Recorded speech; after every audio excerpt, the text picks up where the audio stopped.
Attorney General Garland claimed that the Department of Justice doesn't know the motive behind this transgender shooter's mass murder of children and teachers at this school. Take a listen.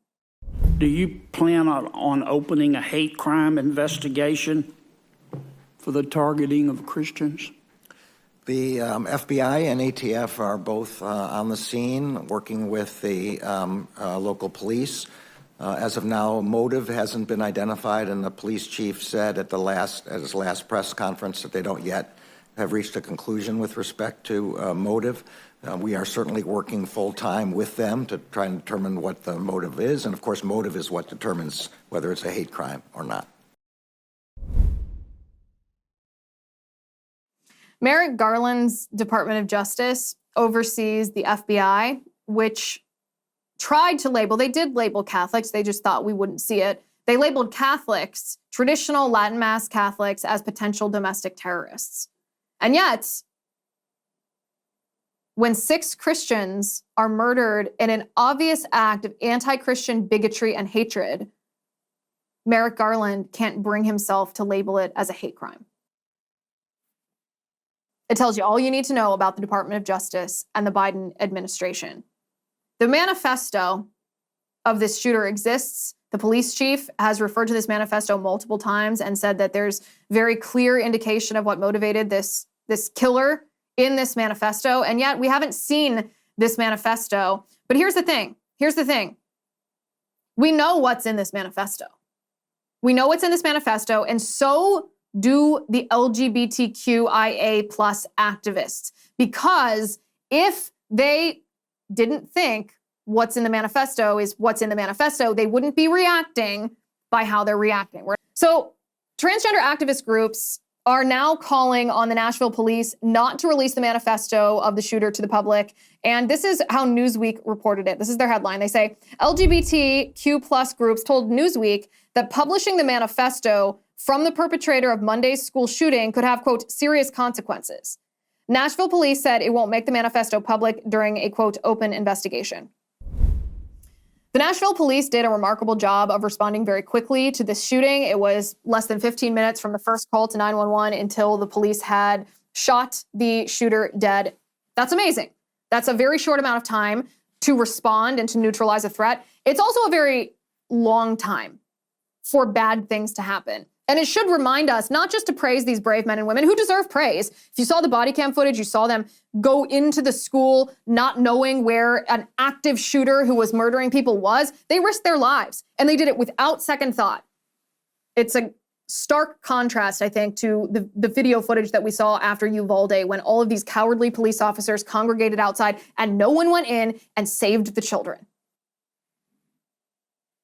But 15 minutes is a long time for bad things to happen. And what we should be talking about is armed guards in school. And perhaps legislation that mandates armed guards in school. For goodness sake, we mandate wheelchair ramps in schools. And we can't mandate armed guards in schools to protect our children. Armed guards are a whole heck of a lot more important than almost anything else that I can think of that's mandatory in schools.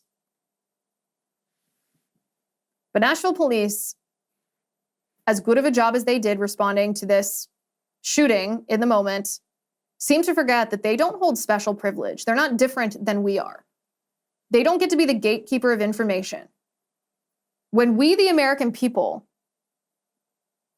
are the targets of hate crimes and terror attacks that kill children, especially ones that kill children,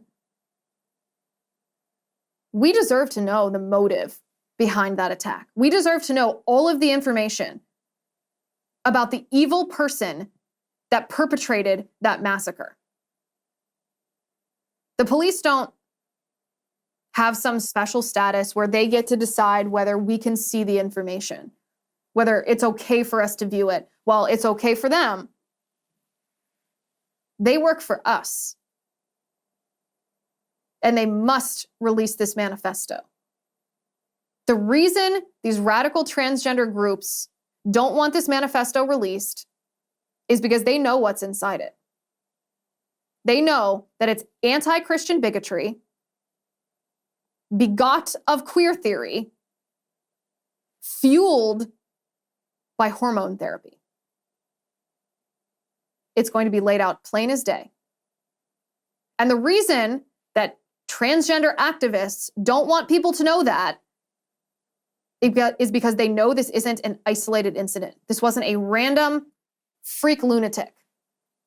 This person was the manifestation of what queer theory is supposed to do. And that terrifies them because they don't want that exposed. This, by the way, is not the first time that a transgender person has murdered with this same motivation. It might be the first time that you're hearing about it.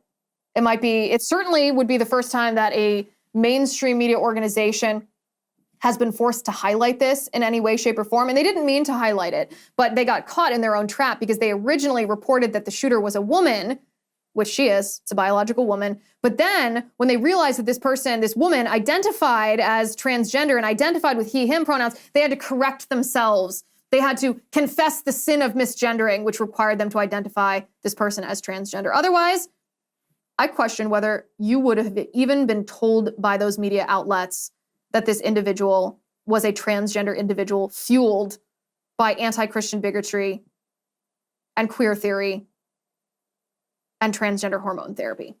Hi guys, it's Liz Wheeler. Don't forget to watch my show, The Liz Wheeler Show, every night at 7 p.m. on the First TV. You can download the free First TV app, or you can visit thefirsttv.com/Liz and start watching today.